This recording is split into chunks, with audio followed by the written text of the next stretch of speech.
Olá pessoal, eu sou a Euriale Vaidela e este é mais um episódio do podcast Comitê de Clientes lá do Portal Customer. Conectando clientes e empresas. Comitê de Clientes.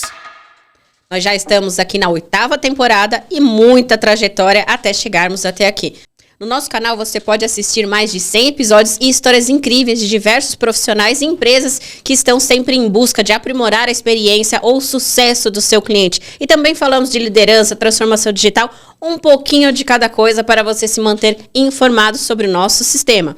E também lá no Portal Customer você encontra mais de 1000 artigos e mais de 30 colunas. Falamos sobre CX, sobre CS, sobre call center, atendimento ao cliente de uma forma geral, inovação, liderança, conselhos administrativos, o porquê o conselho precisa olhar para a experiência do cliente e muito mais. E eu te convido a seguir nossas redes sociais, no Instagram, no LinkedIn, no Face, no Twitter, para você não perder nenhum conteúdo e também assinar a nossa news, que você receberá com todo o conforto todos os principais artigos mais lidos da semana com maior praticidade e um e-mail elaborado com muito carinho para todos vocês.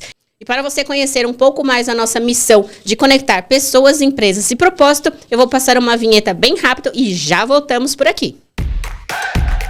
A jornada do consumidor. O sucesso do cliente que recomenda uma marca. Podcast Comitê de Clientes. Conectando clientes e empresas. E agora nós temos um patrocinador especial da temporada, que é a NICE, líder em soluções de telecomunicações e soluções de omnichannel para transformar a experiência de seu consumidor com jornadas fluidas e práticas. E para você conhecer com mais profundidade o nosso patrocinador, eu vou passar um vídeo bem rápido e já voltamos aqui com um bate-papo incrível, um convidado que nós já estamos ali ensaiando há mais de uma temporada e agora deu certo de prontidão, mas vamos falar dessa história daqui a pouquinho. Assista o vídeo e já voltamos aqui. NICE CX1, a solução digital em nuvem da NICE que entrega experiências extraordinárias em toda a jornada do cliente. Orquestração de jornada, autoatendimento inteligente, agentes preparados.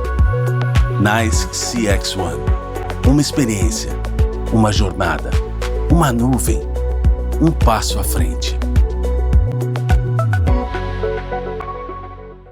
E agora, enfim, nós estamos aqui com o João e uma história incrível, tanto do profissional quanto da empresa, e é um serviço de suma importância. Eu tenho certeza que em algum momento da sua vida você já usou, se já não usa. Bom, eu uso bastante no meu dia a dia, inclusive.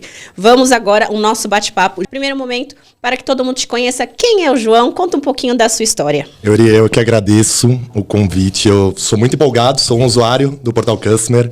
Então, estar aqui para mim é realmente um privilégio.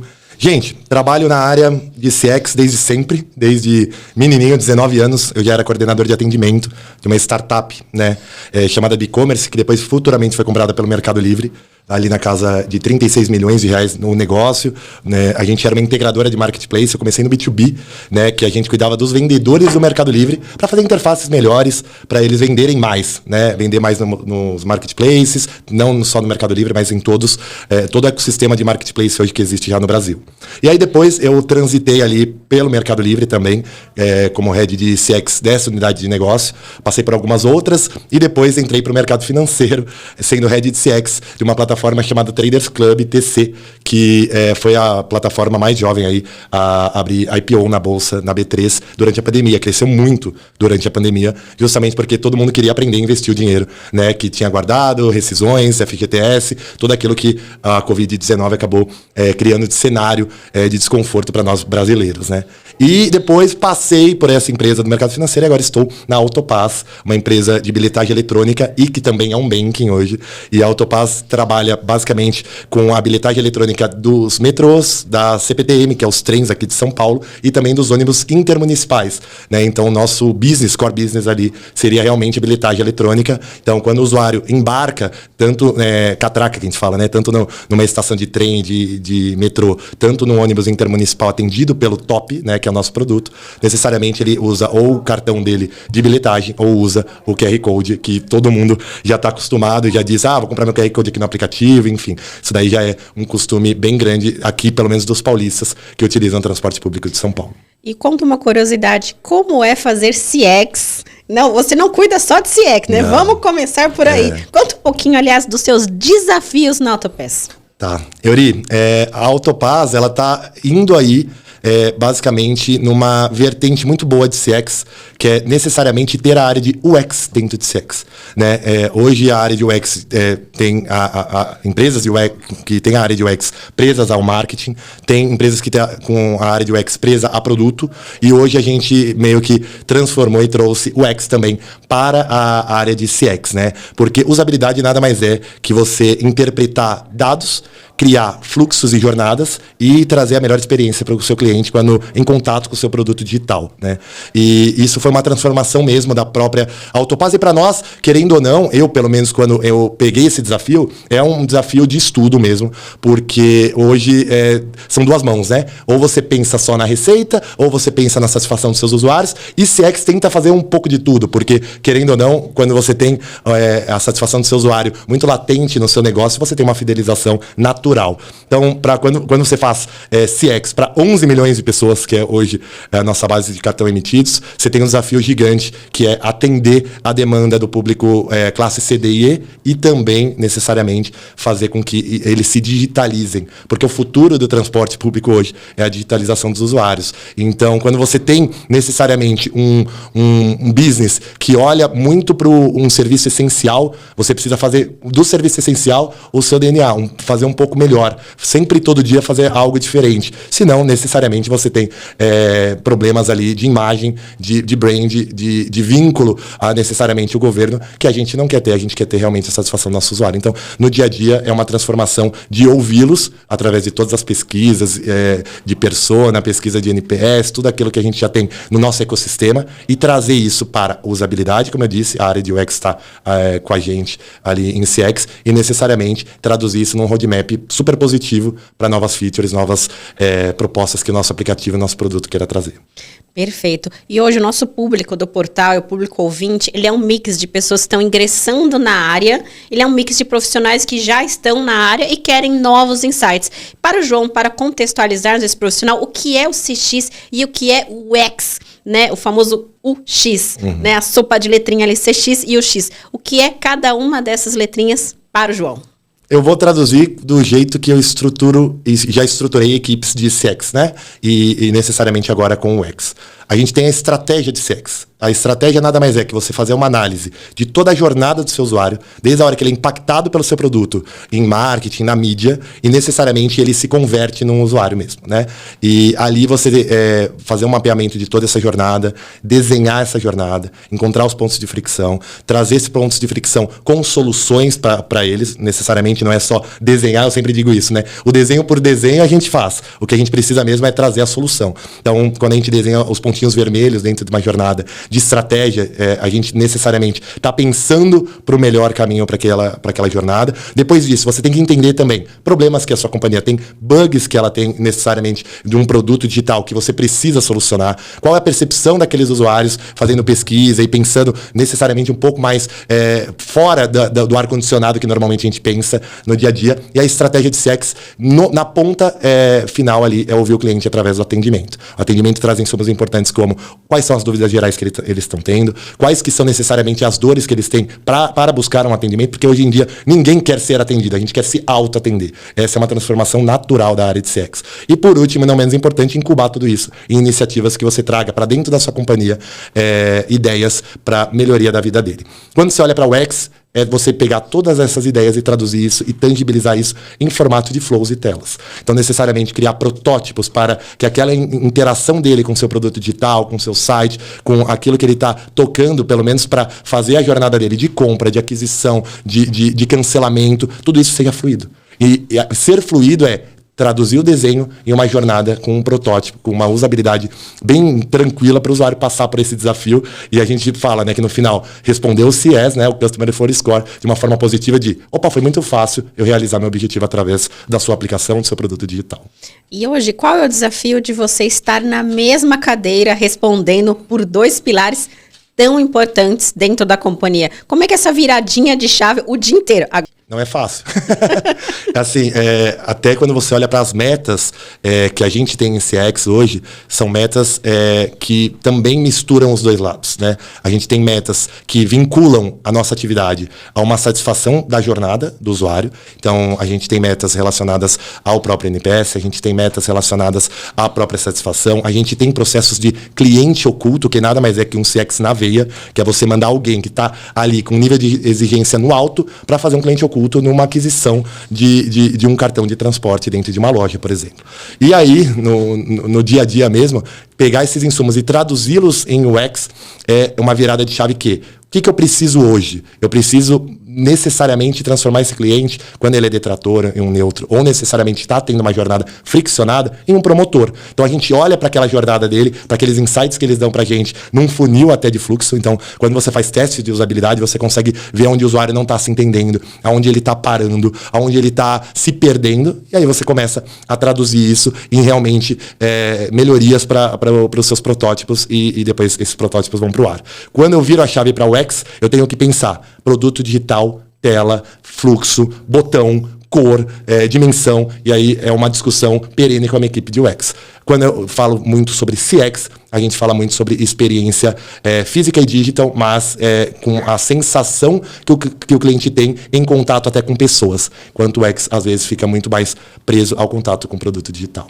Exato. E hoje você tem uma infinidade de personas. É um público gigantesco que vocês atendem, um universo de públicos, personas, idades, gerações, é infinito, é gigante. Como que você faz essa estratégia para uma área de sucesso? Porque implantar CX ou implantar UX, ele é um ponto. Implantar uma área que tenha sucesso para um universo de mais de 11 milhões de clientes é outro, bem diferente. Como que é esse desafio ali no dia a dia para colocar essa cerejinha no bolo? Total.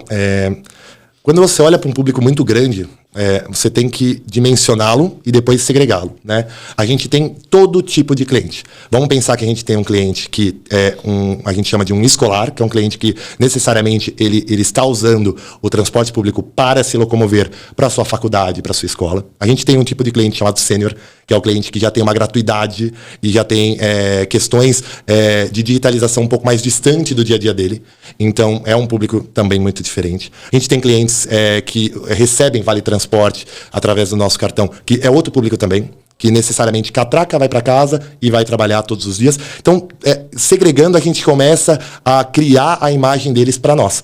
Quem que a gente vai satisfazer primeiro e quem que é o público necessariamente que a gente precisa satisfazer primeiro? Quem está mais insatisfeito? São os usuários do aplicativo? São os usuários sêniors? São os usuários escolar? A gente faz essa segregação. Em cima dela, a gente traduz para nós iniciativas de usabilidade, por exemplo, que é o que eu até comentei com você. Em trazer um pouco do que dessa jornada que possa estar friccionada, como a gente soluciona tech touch, de forma digital, através da tela, através de uma nova feature, trazer ele para dentro de casa de uma forma mais tranquila e quando você tem um público, por exemplo, sênior, que é um pouco mais delicado de se tratar, você necessariamente tem que ter a jornada mais presa no personal touch.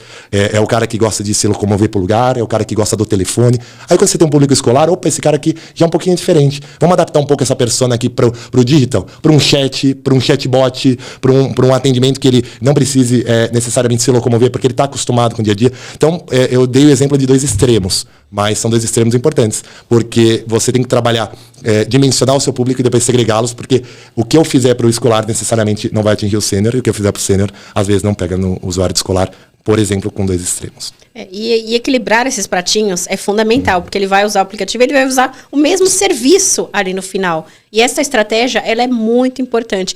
Quais dicas de indicadores você daria para esses profissionais? Lógico, sem entrar em números por conta de confidencialidade, mas falando de indicadores macros, quais são os indicadores que você daria como João, dica para essas empresas começarem a olhar ter esse olhar mais fino trato, mais estratégico, que realmente vai fazer diferença? Eu acho que o primeiro ponto, quando você trabalha principalmente com B2C, é você trazer aonde o seu produto digital ainda peca. Então, saindo um pouco da seara do NPS, que eu acho que todo mundo já domina bem, e as empresas já até estão colocando como meta global, justamente para todos os colaboradores pensarem para o mesmo horizonte, a gente tem ali um pouco de métricas de funil de não só conversão, mas também funil de usabilidade, que é o meu usuário está parando num processo dentro do meu produto digital, ou para ele realizar o objetivo dele, aonde? Então vamos olhar para cá, né? Necessariamente ele está perdendo muito tempo aonde? Então o tempo de tela é um ponto importante. O tempo que ele gasta dentro de um aplicativo. Se você precisa de tempo de tela é uma coisa.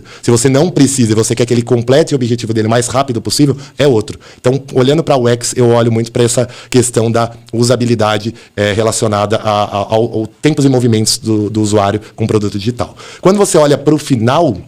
eu gosto muito do CS, né? Eu acho que a métrica Customer Effort Score é uma métrica muito importante para você perguntar para o seu usuário. Ela já está em CS 2.0, que é uma escala de 0 a 7, né? Que já fala quão difícil ou quão fácil foi você realizar aquele seu objetivo no final desse objetivo. Então, por exemplo, se você faz um processo de compra de créditos para o seu cartão de transporte ou compra de QR Code, como isso foi fácil você realizar isso através do nosso aplicativo, por exemplo. E aí o usuário pontua ali, sendo muito fácil ou muito difícil. E aí você começa a ter insumos de algumas jornadas que ele precisa fazer. Consultar o saldo é uma delas, recarregar é outra, comprar o QR Code é outra, fazer, por exemplo, estender esse produto para uma receita acessória de outros parceiros que a gente tenha no nosso app é outro movimento que a gente tem feito. Então, para você estruturar isso, necessariamente você precisa olhar para o seu usuário de uma forma diferente. Olhar para ele e ver se todas as jornadas que você desenhou estão boas e as que não estão, você ataca ela.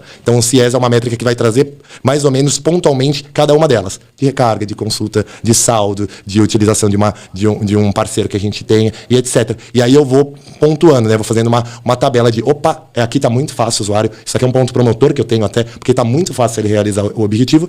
E esse daqui está muito difícil. Juntando com tempos e movimentos de tela, com testes de usabilidade, enfim, você faz um combo que você consegue atacar com o CX, com estratégia de CX e com o X, se você tiver esse poder na sua companhia também. Exato. Você comentou este poder dentro dessa companhia. Um dos papéis da área e dos profissionais é justamente evangelizar não só a empresa, mas o mercado da importância de tudo isso. Como você enxerga esse papel evangelizador da nossa área de clientes? Eu acho que é a parte mais difícil, Yuri, porque a gente viveu uma transição de 2012 para cá, que o CX ele ficou muito em silo. E, necessariamente, até o termo CX é muito recente, né? A gente tem uma briga constante aí para as pessoas entenderem o que é Customer Experience, o que é a experiência do cliente, que não é só o cliente, mas também o potencial cliente. Quando você olha para áreas, por exemplo, dentro da sua companhia, que são áreas de apoio, é difícil tangibilizar o que elas necessariamente influenciam na vida do cliente final, por exemplo, seja ele B2C ou B2B.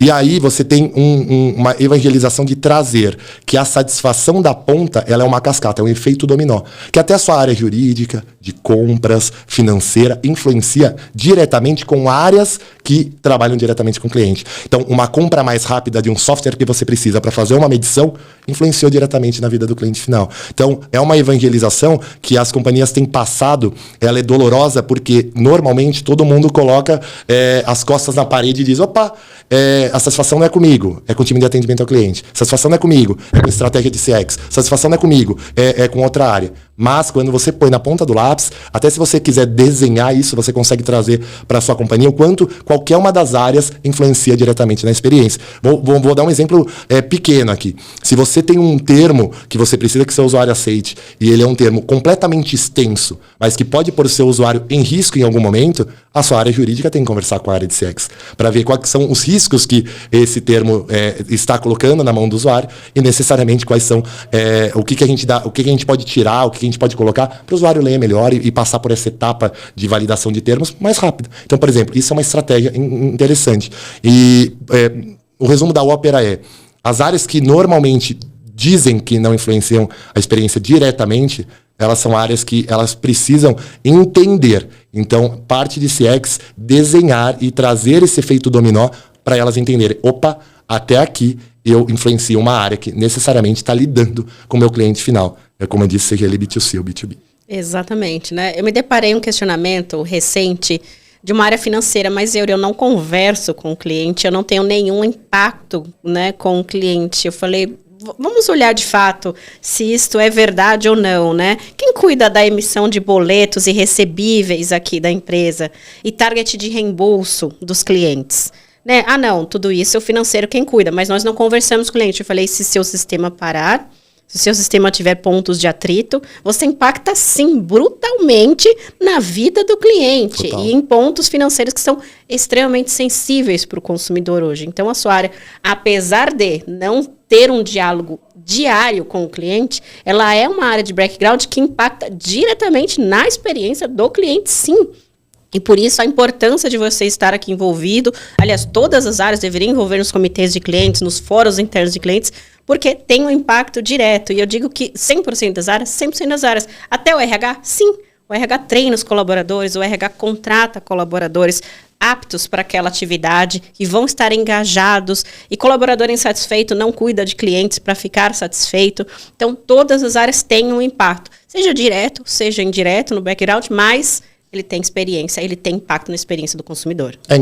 Engraçado que até o RH, as áreas de People, o RH, elas entenderam isso mais rápido que outras áreas. Sim. Porque fizeram diversas medições sobre o quanto o dia a dia, né, que a empresa, um horário flexível, benefícios, salário, isso influencia diretamente em quem está tratando o usuário final. Isso. Porque se você é fã da sua companhia, se você trabalha para a sua companhia e é fã do seu produto, a gente brinca muito na Autopass sobre ser cliente, né? Você ser cliente do seu produto passa muito por você não só pensar como um colaborador. E você está satisfeito necessariamente com o seu produto. Estar satisfeito não só com o seu produto, mas também com o seu dia a dia. Né? Você acordar bem, disposto para fazer o seu trabalho, necessariamente vai ser um trabalho muito melhor do que quem necessariamente não acorda com o mesmo ânimo, com a mesma vontade de estar ali na cadeira exercendo qualquer tipo de papel na empresa. Acho que a área de People, RH, entendeu muito rápido isso, justamente porque diversas pesquisas mostraram, né? Os colaboradores mais felizes produzem mais. Isso é muito importante. Isso é empírico, é dado, isso é um fato.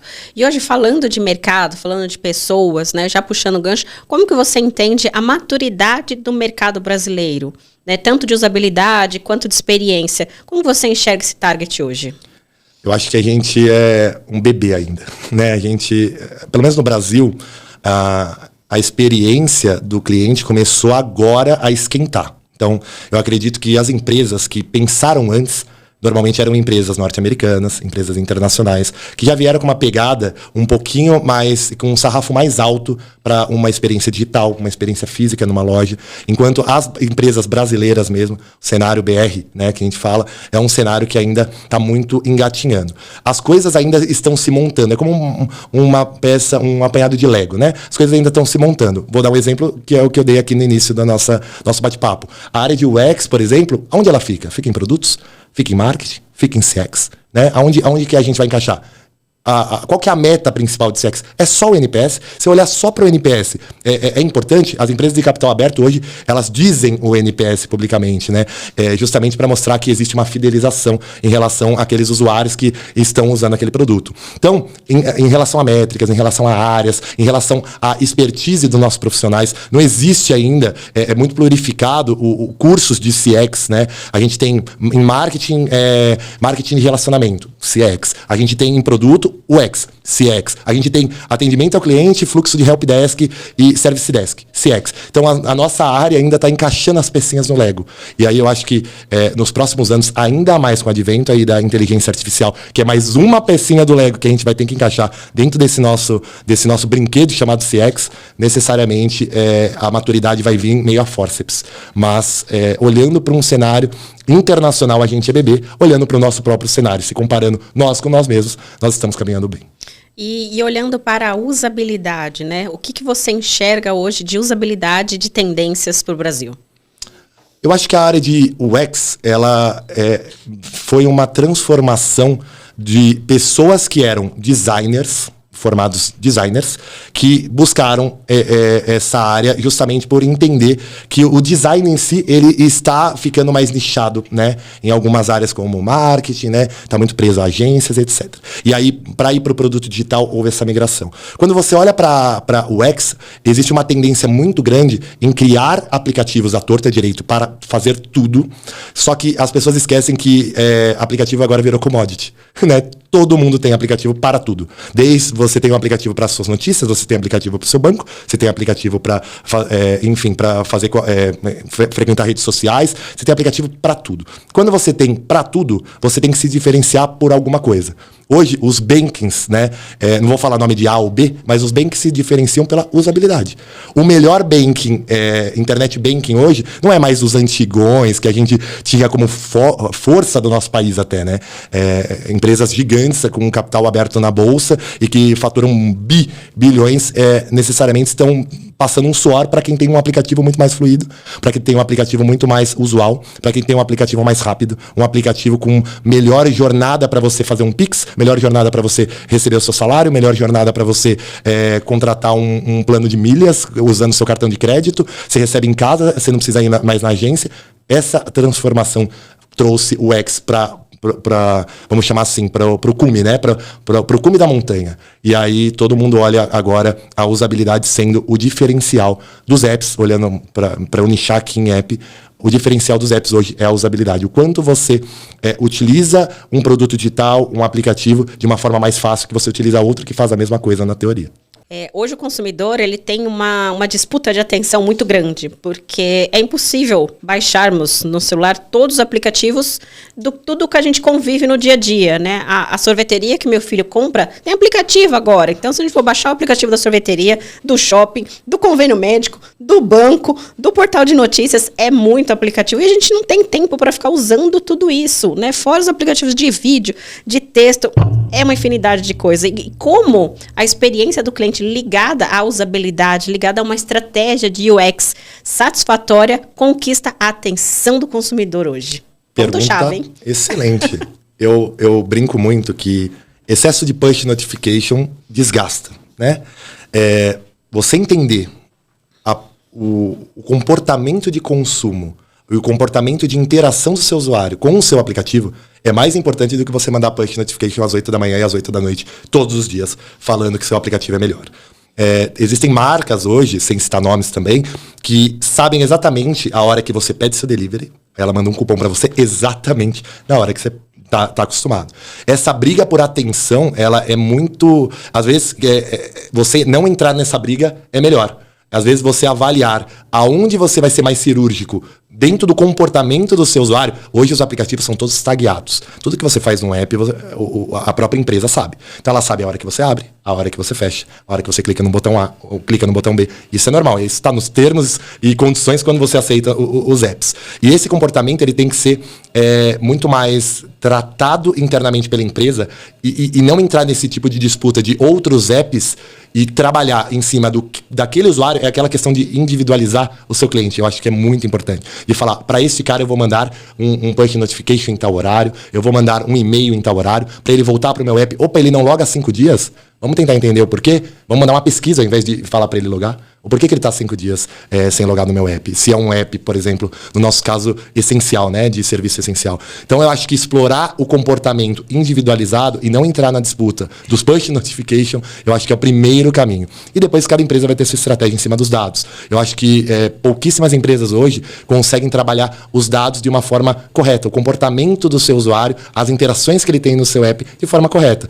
Quem largou muito na frente hoje são os deliveries, porque eles conseguem saber seu hábito de consumo, do que você come, quanto você gasta, que é o seu ticket médio, qual horário que você pede. Então ele consegue ser mais cirúrgico. E por isso que normalmente eles são mais elogiados, que opa, recebi um cupom, opa, recebi tal coisa, enquanto outros apps que mandam push notification à torta e à direito, acabam não ganhando esse desafio. O nosso caso, por exemplo, usando um exemplo do nosso dia a dia, a gente tem grandes eventos em São Paulo que necessariamente precisam a pessoa ir de metrô, precisa ir de trem. A gente sabe que esses eventos são importantes. A gente tem corrida, a gente tem eventos como Mita, a gente tem eventos como o Lollapalooza, e a gente sabe que esses eventos, ninguém vai de carro, todo mundo vai de transporte público. Então a gente é mais cirúrgico, a gente analisa esses eventos bem antes deles acontecerem, para saber todas as estratégias que a gente vai querer implementar para o usuário usar o nosso aplicativo e não criar filas, por exemplo, numa bilheteria física. Exato. E você tem um produto hoje muito sensível, em que dificilmente alguém vai elogiar se o cartão dele passou. Porque ele vai entender que aquilo é um serviço essencial, que é a sua obrigação o cartão passar, que é a sua obrigação o aplicativo de recarga funcionar, mas ele é muito crítico num serviço essencial quando não funciona. Totalmente. Como que vocês tratam esta criticidade do consumidor? Na verdade, é muito latente para nós que a gente precisa estar funcionando 24/7, né? A nossa empresa ela é toda voltada para o 24/7, não de todos os colaboradores, mas pelo menos na área de monitoramento das coisas, do funcionamento das coisas. Então, e a gente tem muitos vínculos, né? Então, o usuário vincula qualquer tipo de problema com o nosso produto a tudo. Até a um ônibus cheio, até a um metrô lotado, até para uma fila para ele passar a catraca. Então, existe esse cuidado de a gente, e é um desafio nosso, de a gente mostrar para o nosso usuário exatamente qual é a nossa seara, esse é o primeiro ponto. E dentro da nossa seara, a gente tem que fazer o melhor.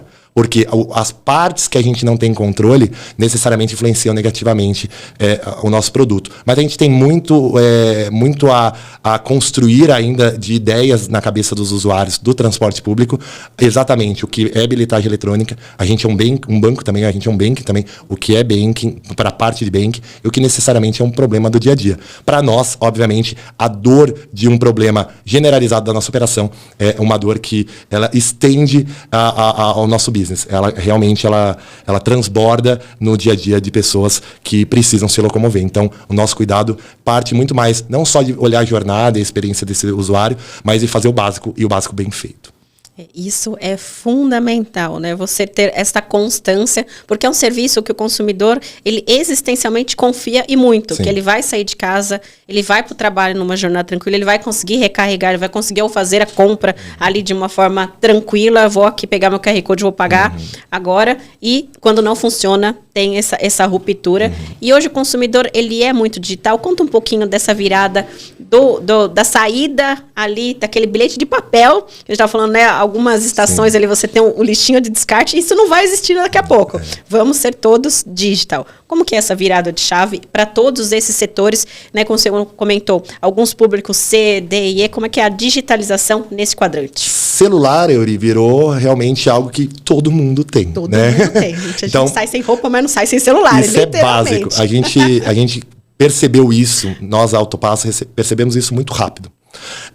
Olhando para qualquer tipo de negócio, não só da própria Autopass, eu acho que a digitalização ela é uma economia da empresa, porque por mais que a tecnologia seja cara, a tecnologia escalável é muito mais barata do que qualquer outro tipo de seara que aquela empresa esteja tratando, né? É a mesma coisa de você comparar um e-book que você compra revistas hoje e na banca de jornal, né? As bancas de jornais estão aí se sustentando à torta e à direita, mas é realmente uma mudança cultural. E é a mesma mudança que a gente passa hoje, né? Que os usuários são geracionais. A geração mais nova já entende e prefere a parte digital. Prefere comprar um QR Code pelo app, prefere comprar bem antes de estar na estação e só catracar. Pessoas que não estão acostumadas e passaram pela transição do bilhete que chama Edmondson, por exemplo, do metrô, que você colocava o bilhete na catraca e ele sugava, né? Essas pessoas, elas começaram a passar por essa transformação. Então, existem personas, né? Falando em termos da nossa área, existem personas que são mais resistentes a essa mudança e existem personas que não, mas existem modelos também resistentes à mudança. Por exemplo, o dinheiro físico sendo substituído pelo Pix é algo que a gente precisa muito que aconteça para o nosso produto continuar tracionando, né? O dinheiro físico ainda a pessoa vai na estação com a moeda contadinha para embarcar, enquanto quando você tem um Pix, você pode fazer o mesmo movimento. Então, a digitalização está passando muito mais pela cultura do brasileiro em se digitalizar financeiramente. Então, conforme isso tem acontecido, a gente tem visto sucesso nos nossos produtos mais digitais e trocando aí por miúdos os produtos físicos que hoje realmente são um custo para se manter dentro do nosso ecossistema e da nossa operação. Exatamente. Quando olhamos para o pilar de custos, é incomparável o digital quanto o físico. E não só o físico, papel, é toda uma infraestrutura de caixa, Sim. de troco, de moeda, é todo um ecossistema que você tem que ter de infraestrutura para sustentar um simples bilhete contra um pagamento QR Code por Pix, né? Que é ali o outro lado, como você comentou, o outro extremo. João, muito obrigado pelo nosso bate-papo. Incrível, passa muito rápido. Se deixar, a gente fica aqui 3 horas até a noite conversando. Muito obrigada mais uma vez. E eu te convido às considerações finais, uma mensagem que você queira deixar aqui para quem está nos ouvindo ou nos assistindo. Show. Pessoal, eu acho que é muito importante a valorização da nossa área por meio de nós sermos também clientes. Eu sempre falo isso muito conversando com a minha equipe e com outras áreas, que passa muito a mesma sensibilidade que você tem como cliente de reclamar, que você tem como cliente de sentir uma dor quando você é usuário, é a mesma que seu cliente vai ter quando ele usa o seu produto, né? Seja ele, mesma coisa B2B, quando você contrata intermediado pela sua empresa, ou quando você contrata um software para fazer algum tipo de trabalho, e necessariamente quando você é o usuário final também.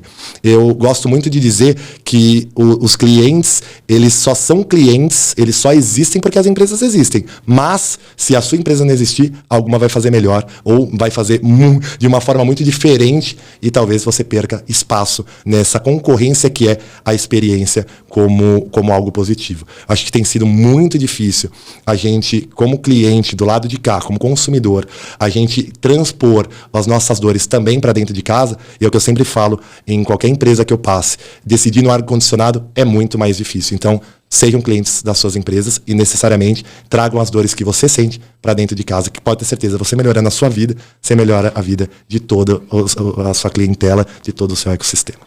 João, mais uma vez, muito obrigado por ter aceito aqui o convite do podcast, estar aqui conosco, contribuindo com um conteúdo tão rico para nossa área. Eu que agradeço, gente. Forte abraço. Obrigada. Pessoal, mais uma vez, este é o episódio do podcast Comitê de Clientes. Estamos na 8ª temporada e eu te convido a se conectar nas nossas redes sociais, no LinkedIn, no Instagram, no Face, no Twitter, e também seguir os canais, ativando o sininho lá do Spotify e também do YouTube, para você não perder nenhum episódio aqui do Comitê de Clientes. Eu sou Uriale Voidela e convido você mais uma vez a assistir não só esse, mas todos os outros episódios. Temos mais de 100 episódios gravados lá em nosso canal e toda semana um novo episódio aqui do podcast Comitê de Clientes para você. Eu sou Uriale Voidela e até o próximo episódio. Pessoal, tchau, tchau. Comitê de Clientes, uma produção do Portal Customer. Oferecimento customercentric.com.br. Especialista em criar experiências incríveis.